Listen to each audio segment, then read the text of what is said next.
Ya, Assalamualaikum warahmatullahi wabarakatuh. Jadi ketemu lagi dengan aku, Kak Mare ya. Nah, untuk hari ini kita itu ketemu materi biologi ya untuk intensif Kinipedia. Nah, untuk biologi ini kita sudah ada di pertemuan keempat. Nah, untuk pertemuan kemarin yang pertama itu kita sempat membahas mengenai materi jaringan tumbuhan dan jaringan hewan. Kemudian untuk pertemuan kedua dan ketiga itu kita membahas mengenai soal UTBK. Nah, untuk pertemuan keempat ini insya Allah kakak akan ngebahas materi yaitu substansi genetik. Nah, kenapa kakak milih materi substansi genetik? Nah, karena memang materi ini tuh cukup banyak atau sering keluar di soal-soal UTBK, dan juga materi ini tuh cukup rumit ya, karena nggak semua orang itu bisa langsung paham untuk materi substansi genetik ini. Makanya kita harus sering-sering latihan soal dan membaca atau nge-review lagi nih materi tentang substansi genetik. Nah, oke, kita mulai ya pembahasannya. Ini aku share screen dulu. Nah, jadi di substansi genetik, yang pertama di substansi genetik itu akan ngebahas yang namanya gen ya. Nah, gen itu letaknya di mana? Nah, itu tuh ada di sel ya, pasti kalian udah tahu. Nah, di sel itu khususnya di dalam inti selnya ya. Jadi di dalam sel itu masih ada yang namanya inti sel. Jadi beda ya sel sama inti sel. Oke. Nah, dalam inti sel ini itu akan terkandung yang namanya kromosom ya. Nah, di dalam kromosom ini tuh kan dia bentuknya kayak X gitu ya. Nah, ini tuh merupakan untayan DNA yang melilit-lilit. Nah, di dalam itu tuh adalah yang namanya DNA kalau diuraikan lagi. Nah, ini ada gambar kromosom. Oke, nah jadi kayak gini ya. Kromosom yang kalian lihat biasanya itu kan bentuknya kayak X gini ya, ada empat tangannya gitu. Nah, ini nih kalau kita zoom, nah dia tuh kayak lilitan-lilitan DNA isinya. Nah, lilitan-lilitan ini nih yang banyak ini namanya supercoil. Nah, ini tuh lilitannya itu terkandung yang namanya DNA, DNA yang dililit-lilit. Nah, ini lilitan padat helix ya. Nah, jadi ada yang namanya histon ya, protein histon itu dia yang untuk melilit si DNA-nya tadi nih, yang bulat-bulat ini. Nah, itu kalau kita untai apa jabarkan lagi, nah itu dia akan terkandung yang namanya DNA, double helix. Gitu. Nah, jadi kalau ditanya letaknya DNA itu di mana? Jawabannya yaitu di kromosom. Kalau ditanya letaknya kromosom, berarti jawabannya di inti sel. Gitu. Nah, untuk kromosom sendiri, ini ada berbagai macam bentuknya ya. Nah, ini yang kalau kayak gini kan yang sering kita lihat ya, bentuknya kayak X gitu, dia ada 4 tangan, setengahnya ada sentromernya, kemudian ada chromonemanya. Nah, kemudian sentromer ini mereka punya letaknya masing-masing gitu. Nah, itu makanya yang menyebabkan terdapat banyak perbedaan macam kromosom. Nah, berdasarkan letak sentromernya, kromosom dibedakan menjadi beberapa jenis. Nah, ada yang di sentromer yang di ujung, ada yang semi ujung, kemudian ada yang semi tengah, dan yang benar-benar di tengah. Kalau yang di ujung, ini sentromer yang di ujung namanya telosentrik. Kalau sentromer yang semi ujung itu akrosentrik. Kalau yang di tengah-tengah tapi nggak tengah-tengah banget itu submetasentrik, jadi ada subnya. Kemudian kalau di tengah itu namanya metasentrik. Biasanya kalau nama-nama meta kayak gini tuh pasti dia tengah atau medium gitu. Jadi di tengah-tengah ya namanya. Kalau submetasentrik berarti dia agak ke tengahnya gitu. Oke, nah ini cuma untuk perbedaan bentuk kromosom aja sih ya. Seharusnya udah nggak sulit lah ya kalau ini.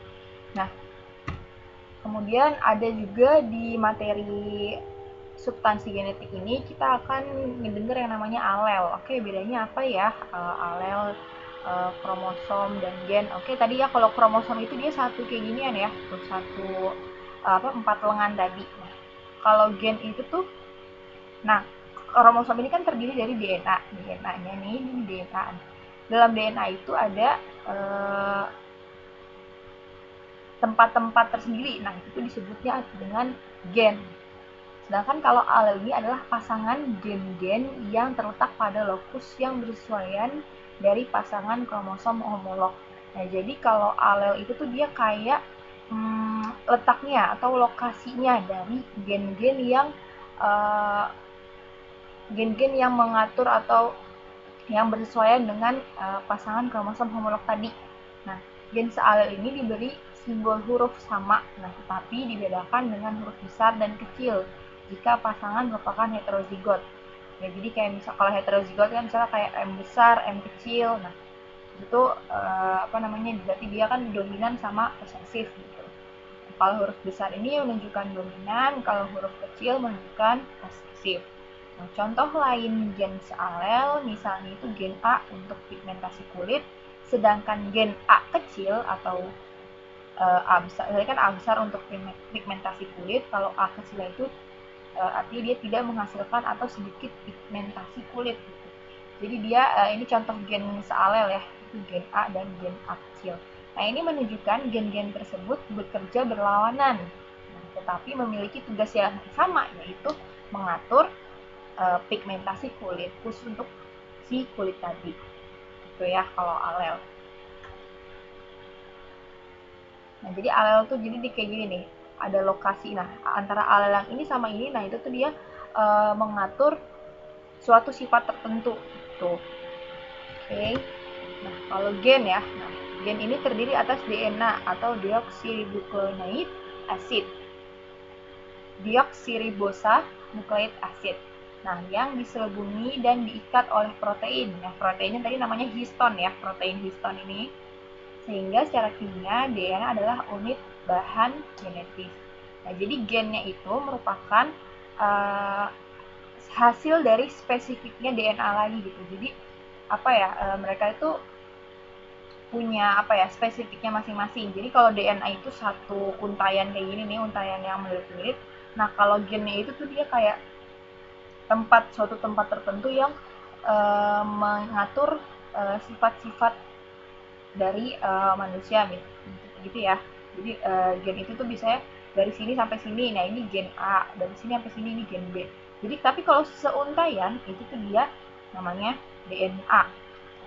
Jadi gen itu merupakan bagian dari DNA. Nah, DNA itu terkandung oleh banyak gen ya.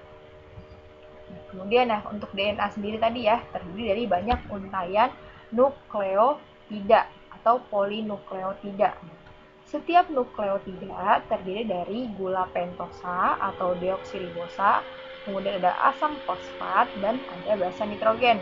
Nah, ini seharusnya kalian saat di SMA sudah pernah mendengar ini ya, jadi nggak asing banget lah, jadi kita cuma nge-review materi lagi aja. Nah, untuk deoksiribosanya di sini ya, gula pentosanya, kemudian asam fosfatnya juga di sini, biasanya dia kayak ikatan gitu ya, ikatan yang membentuk mereka itu jadi helix. Kemudian kalau basa nitrogennya itu terkenal ada 4 ya kalau di DNA, yaitu ada yang bagian purin, yaitu ada namanya adenin dan guanin atau biasa disingkat dengan A besar dan G besar. Kemudian kalau pirimidin itu ada timin dan sitosin. Nah, timin itu disimbolkan dengan huruf T besar dan sitosin itu disimbolkan dengan huruf S ya atau C ya, sitosin. Jadi kalau C itu dia bahasa Inggrisnya gitu, kalau bahasa Indonesia pakai S gitu. Nah, supaya nggak bisa ketuker ya, kadang kan kita kalau ditanyain apa yang termasuk purin, apa yang termasuk pirimidin, nah itu kan suka ketuker-tuker. Nah, supaya nggak ketuker, ini aku bikin kayak buat ngapalin gitu. Kalau bagian purin itu ada adenin dan guanin, disingkat dengan adeguapipis. Nah, kenapa adegua? Adegua itu adalah adenin, gua itu guanin, dan pipis, maksudnya pipis itu dia urin ya, urin di sini, urin. Nah, urin itu termasuk, maksudnya buat ngapalin itu purin gitu. Jadi adegua, adenin, guanin, pis, berarti urin, berarti dia termasuk golongan purin gitu. Kalau misalnya yang sitosin dan timin itu aku ngingkatnya dan sitiudin, yaitu sitosin dan timin termasuk ke pirimidin itu, belakangnya din gitu ya, udin dan pirimidin gitu. Kalau aku sih buat biar nggak Lanjut. Nah, di sini kalau kita bedah lagi DNA, nah ini ada gambar tentang ikatan-ikatan DNA-nya. Ya, jadi ikatan-ikatan DNA-nya. Tadi kan aku udah bilang ya kalau DNA itu ada apa aja? Ada basa nitrogen, ada fosfat dan ada gula pentosa ya. Kalau basa nitrogen itu biasanya bentuknya dia kayak gini. Gula pentosanya ya. Maksudnya tadi ya, gula pentosanya bentuknya kayak gini. Kemudian ini yang P ini adalah fosfatnya. Nah, untuk yang di sebelah sini itu adalah basa nitrogennya ya. Tuh, ada adenin, A, timin, guanin, dan sitosin. Gitu ya. Nah, untuk DNA ini dia bentuknya itu helix ya. Jadi ada helix, double helix, jadi ada dua ganda sebelah sini sama sebelah sini, dan dia itu apa ya, kayak terpelintir-pelintir gitu. Jadi nggak lurus. Gitu. Nah, selain tadi ada DNA, di substansi genetik kita akan kenal yang namanya RNA. Nah, bedanya apa sih DNA sama RNA? Emang namanya hampir mirip ya, karena RNA itu berarti dia singkatannya itu ribosa nukleotida acid. Nah, kalau yang DNA kan deoksiribosa. Jadi dia cuman beda di gula pentosanya aja. Ya, kalau RNA itu dia ribosa, kalau DNA itu dia deoksiribosa. Nah, untuk asam fosfat dan basa nitrogennya itu hampir sama. Cuman untuk di basa nitrogen, RNA itu dia tidak ada timin ya, tapi diganti dengan urasil gitu bedanya RNA sama DNA. Kemudian kalau RNA dia juga cuma satu doang gitu. Jadi kan kalau tadi DNA kan dia double ya, ada dua. Nah, kalau RNA itu dia cuma ada satu doang. Nah, sebelah sini doang jadinya. Jadi nggak ada pasangan lagi di sebelah sananya gitu ya. Jadi dia cuma satu untaian aja. Gitu ya bedanya. Jadi bedanya itu ada di jumlah untaiannya, dia cuma single. Kemudian gula pentosanya dia pakai ribosa, dan untuk di pirimidinnya dia menggunakan urasil bukan timin gitu ya. Di RNA ini dia strukturnya lebih simple, nggak sekompleks yang DNA. Nah, untuk jenis-jenis RNA ini ada banyak ya fungsi RNA ya. Yang pertama itu ada RNA genetik ya, yaitu berfungsi membawa segala materi genetis. Nah, hanya dimiliki oleh makhluk hidup tertentu yang tidak memiliki DNA, seperti pada beberapa jenis virus. Nah, jadi kalau virus itu tuh kan merupakan dia bisa dibilang makhluk hidup juga iya, tapi dia juga tidak disebut dengan makhluk hidup ya. Nah, kenapa virus itu bisa disebut makhluk hidup? Karena dia memiliki materi genetik, yaitu berupa RNA. Jadi dia tuh punya materi genetik itu sangat-sangat simple gitu ya, RNA genetik.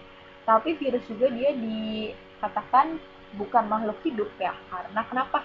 Karena dia harus hidup itu di inangnya. Jadi kalau misalnya dia tidak diinang, berarti kan virus itu tidak aktif gitu ya. Nah, itu makanya yang membuat virus itu juga dikatakan bukan makhluk hidup, karena dia tidak bisa hidup secara sendiri atau tidak bisa berdiri sendiri gitu. Nah, kemudian selain ada RNA genetik yang tadi ada pada virus, kemudian ada juga namanya RNA non-genetik. Nah, berdasarkan letak dan fungsinya, RNA non-genetik ini dibedakan lagi. Jadi ada yang namanya mRNA, ada tRNA, dan ada rRNA. Nah, sesuai dengan namanya ya, mRNA berarti dia RNA messenger ya, atau dia itu kayak messenger kan itu pesan ya artinya ya. Berarti dia itu fungsinya itu untuk membawa pesan-pesan kode genetik. Nah, kalau bahasa Inggrisnya itu mRNA, kalau bahasa Indonesianya itu RNA duta atau RNAD. Berarti sama aja ya, antara mRNA dan RNAD itu dia sama aja, cuman perbedaan bahasa Indonesia dan bahasa Inggrisnya. Nah, ini biasanya RNA messenger ini kita temukan di proses sintesis protein. Kemudian ada RNA transfer atau tRNA. Nah, ini sesuai transfer jadi disingkatnya tRNA. Nah, ini penerjemah kodon dari mRNA. Nah, ini juga akan kita temukan di sintesis protein. Biasanya tRNA ini dia nanti akan membawa asam amino yang sesuai dengan kodon-kodon dari mRNA. Kemudian ada RNA ribosom. Nah ya, jadi kayak gini bentuknya, dia kayak bulat gitu. Nah ini bisa disingkat dengan rRNA. RNA ribosom ini banyak ya fungsinya nanti di dalam sintesis protein juga biasanya. Kemudian, nah tadi ini ada perbedaan DNA dan RNA yang tadi sudah sempat aku kasih sedikit gitu ya. Kemudian kalau DNA ini letaknya itu ada di dalam nukleus, kalau RNA tuh lebih banyak ya, dia lebih macam-macam ya, ada di nukleus, sitoplasma, matriks, mitokondria, plastida, dan ribosom. Kemudian bentuknya itu dia double, kalau RNA itu tunggal, kemudian kadarnya itu dia tetap, kalau RNA itu tidak tetap, kemudian fungsinya itu pengendali faktor keturunan dan sintesis protein. Kemudian kalau RNA berperan dalam aktivitas sintesis protein bilang aja. Sedangkan kalau DNA itu dia ada fungsi genetiknya ya, faktor keturunannya. Kemudian nih untuk di basa nitrogen tadi ya, purinnya itu sama ya, adenin guanin, di RNA juga adenin dan guanin. Kemudian kalau pirimidinnya itu dia timin. Kemudian kalau pirimidin di RNA dia itu pakai urasil gitu ya. Jadi beda ya. Kita cuma bedain gitu aja. Kemudian kalau gulanya, kalau DNA itu dia pakai deoksiribosa, kalau yang RNA itu dia pakai ribosa. Udah, perbedaannya. Kemudian untuk kode genetik ya, kode genetik ini merupakan suatu informasi dengan menggunakan huruf sebagai lambang dari basa nitrogen, yaitu ada A, T, C, G, yang dapat menerjemahkan macam-macam asam amino di dalam tubuh. Nah ini biasa nanti akan berfungsi untuk kalian saat mengerjakan soal ya. Kemarin pas di pertemuan keempat kalau nggak salah, itu kakak sempat ngebahas juga nih ada materi tentang kode genetik ini. Nah, yaitu menggunakan kode triplet yang disebut juga kodon ya. Rangkaian 3 basa nitrogen yang berfungsi membuat kode-kode disebut kodogen atau agen kode. Kodon itu nanti ada 3 biasanya, ada AUC, AUG, dan nanti aku kasih contohnya. Kemudian rantai polinukleotida DNA bertugas yang pertama untuk mencetak kode-kode yang disebut rantai sense atau DNA sense atau DNA template. Kemudian rantai pelengkapnya itu disebut rantai antisense atau DNA non template. Jadi bentar aku coba gambarin. Jadi kalau di DNA itu nanti kalian akan kenal 2 nama ya.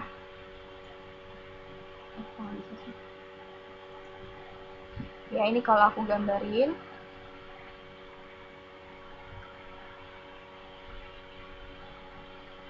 Ya, untuk yang di bawah ini namanya dia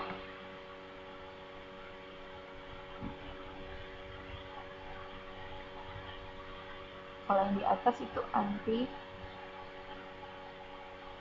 gitu ya. Jadi kalau kode-kode yang disebut rantai sense itu adalah DNA template atau DNA yang digunakan, atau nanti tuh jadi yang di bawah, bagian bawah ini itu yang digunakan untuk mencetak mRNA gitu. Kemudian rantai pelengkapnya itu disebut dengan antisense atau DNA non template. Ini sama ya. DNA template itu nama lainnya aja. DNA template itu sense, kalau antisense itu dia DNA non template gitu. Nah, dalam mRNA, timin yang tadi ya aku bilang timin itu diganti dengan urasil atau U. Jadi T itu diganti dengan U. Jadi kode singlet pada mRNA menjadi AGCU. Kalau di DNA itu berarti dia adalah AGCT. Nah, ya. CT atau ST. Nah, contohnya AUG itu mengkodekan asam amino metionin. Kemudian CUA mengkodekan asam amino leusin. Sudah di sana kali ini ya. Jadi kode-kode genetiknya ini nanti akan memiliki mengkodekan jenis asam amino yang khusus gitu. Jadi kalau ada kode genetik UUU itu akan menghasilkan asam amino PHE. Nah, PHE itu apa? Di sini kita bisa lihat PHE itu adalah phenyl gitu. Kemudian untuk yang kode genetik itu kita kenal ada yang namanya codon start dan codon stop ya. kalau start ini itu adalah AUG ya. AUG itu dia akan menghasilkan asam amino metionin. Nah, tapi dia itu khusus untuk codon start ya. Jadi aku tulis start itu kodenya itu adalah AUG. Nah, ini nggak boleh lupa ya, ini harus ingat. Kemudian kalau kode stop itu ada 3, ada UAA, UAG, dan UGA. Kalau stop itu ada 3 ya, ada UAA, UAG, dan UGA. Nah, gitu ya. Jadi 3 ini ya, nggak ada yang lain ya. Jadi kalau misalnya ada kodon yang mengkodekan UAA, berarti dia stop. Stop dalam arti apa? Stop untuk mentranslasikan, gitu ya. Oke. Jadi gitu. Untuk yang lainnya ini kayak nggak perlu dihafalin sih, kan nanti biasanya suka dikasih kok kode-kode ya. Nah, kemudian kita akan masuk ke sintesis protein.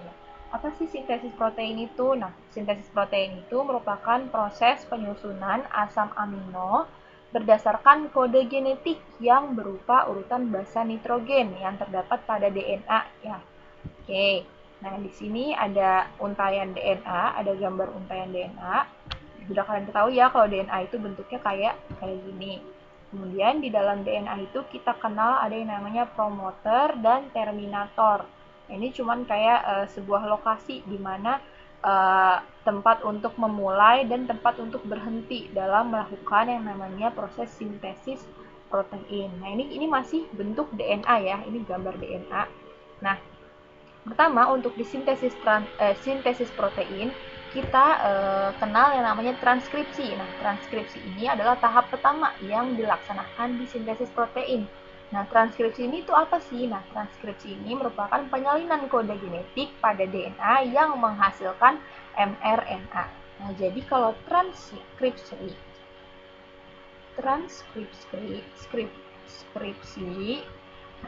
itu dia produknya itu adalah DNA. Nah, menghasilkannya apa?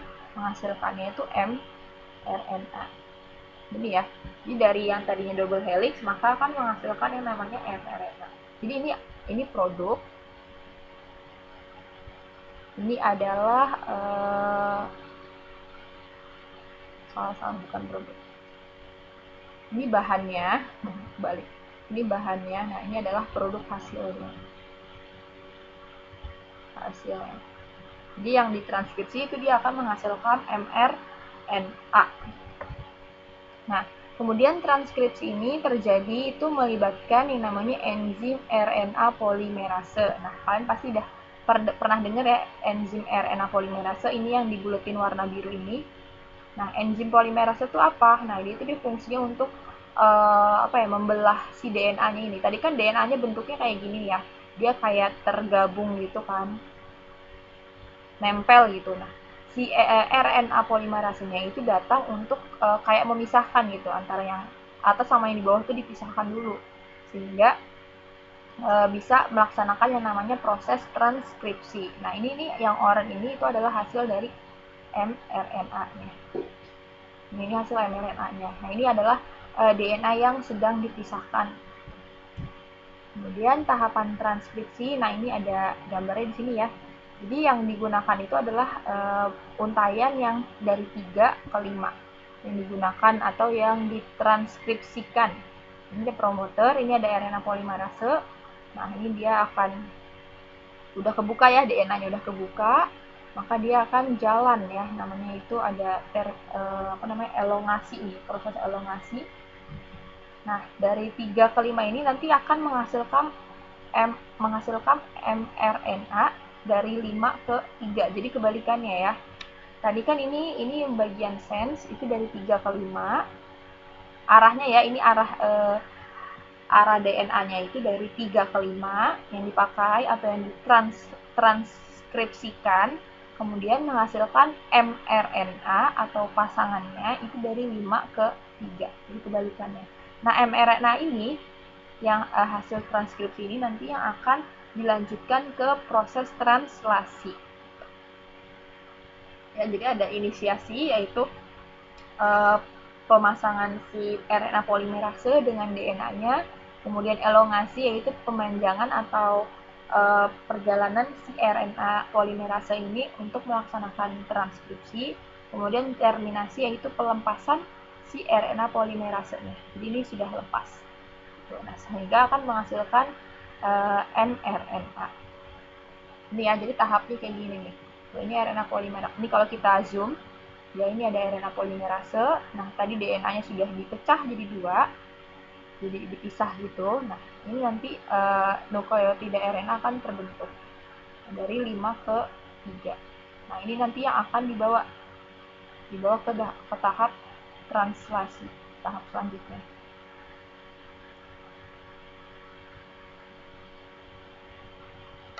Tuh ya. Nah, di sini ada pertama tadi inisiasi ya, ini ada apa namanya? Animasinya. Nah, ini proses inisiasi yaitu penempelan RNA polimerase dan sehingga terbukalah si untayan DNA tadi. Ini proses inisiasi, kemudian nanti nukleotida RNA akan terbentuk. Kemudian tahap elongasi yaitu penambahan atau pemanjangan dari si mRNA-nya. Nah, ini proses perjalanan tadi ya, perjalanan si RNA polimerase dalam melaksanakan proses transkripsi. Nah, setelah elongasi selesai, maka akan masuk ke tahap terminasi, yaitu proses pelepasan RNA polimerase dari DNA. Oke, cukup ya. Nah, ini kayak gini nih kalau animasinya. Jadi dia RNA polimerase itu jalan ya, dia akan berjalan untuk mentranskripsikan DNA-nya menjadi mRNA. Nah, kemudian setelah tadi tahap transkripsi, tadi apa coba produk dari tahap transkripsi? Produknya itu yang dihasilkan ya, DNA-nya itu adalah bahannya, nah menghasilkan mRNA. Nah, mRNA ini akan lanjut ke proses translasi ya. Jadi mRNA ini nanti hasil dari transkripsi tadi akan dilanjutkan ke proses translasi. Nah, translasi ini merupakan penerjemahan kode genetik pada mRNA oleh ribosom yang menghasilkan polipeptida. Nanti mRNA ini akan menghasilkan apa? Oke, kita akan cari tahu ya. Nah, jadi kalau di mRNA itu tadi kan bentuknya sudah kayak gini ya, satu untayan gitu ya, satu helix, satu untayan. Ini mRNA-nya. Nah, ini mRNA-nya ini kan tadi cuma satu. Nah, itu dia akan masuk ke tahap translasi. Beda ya, tahap transkripsi sama tahap translasi. Nah, sekarang kita akan bahas yang tahap translasi. Nah, di sini ada yang namanya codon ya. Jadi codon itu tadi udah kita tahu ya, codon itu adalah kode triplet ya. Jadi ada 3. AGU, AUG dan segala macamnya. Pokoknya dia tuh ada 3 pasang ya, 3 pasang kode genetik. Ini namanya codon. Yang tadi ya yang udah kita bahas, kodonnya ini ada codon start, ada codon stop. Nah, tahap translasi itu ada yang namanya inisiasi ya. Nah, inisiasi ini adalah penempelan ribosom ya, ribosom subunit kecil dan ribosom subunit besar. Nah, jadi kalau tadi di transkripsi kita pakai yang namanya RNA polimerase. Nah, kalau di translasi kita pakai si ribosom ini.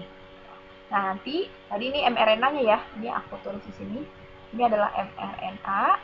Nah, ini ribosom subunit kecil nempel. Maka tadi akan datanglah si tRNA-nya. Nah, ini tRNA dia akan membawa asam amino. Kemudian subunit besar akan tertempel. Nah, jadi tiga ini itu akan terbentuk yang namanya asam amino. Oke ya. Nah, jadi dari 3 ini ada asam aminonya. Ini asam amino yang tadi ada di tabel yang ada 20 macam asam amino itu. Kemudian ini yang biru itu adalah RNA-T-nya yang tadi kita sudah bahas ya, RNA transfer ya. RNA transfer.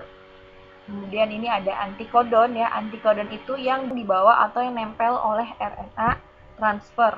Kemudian kalau kodon itu adalah kode genetik yang ada pada si mRNA-nya itu. Nih, tadi di bawah, jadi yang di bawah ini kan di bawah ini kan mRNA. Nah, ini namanya kodon. Nah, kalau yang antikodon itu yang nempel sama si tRNA-nya. Ini tRNA. Gitu ya. Nah, kemudian ada proses elongasi, yaitu perjalanan si ribosom untuk menghasilkan asam amino yang lain. Nah, ini ada kode UU, dia akan datang ya. UU itu pasangannya dengan AAAA. Nah, ini dia akan menghasilkan asam amino lagi. Nah, terbentuk lagi nih asam aminonya satu. Cekrek. Nah, ini kita udah dapet 2 asam amino. Nanti datang lagi RNA yang lain dan akan menambah asam amino yang lainnya. Nah, ini ada datang lagi nih RNA.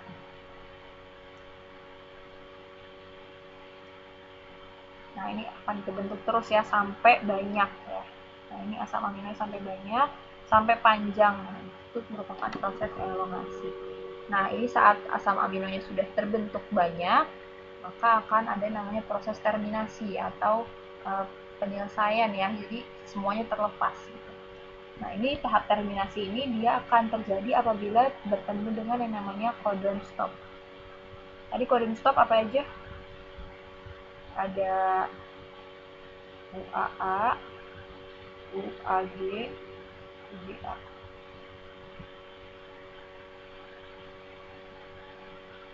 Itu ya codon stop ya. Dia ada 3 ya macamnya.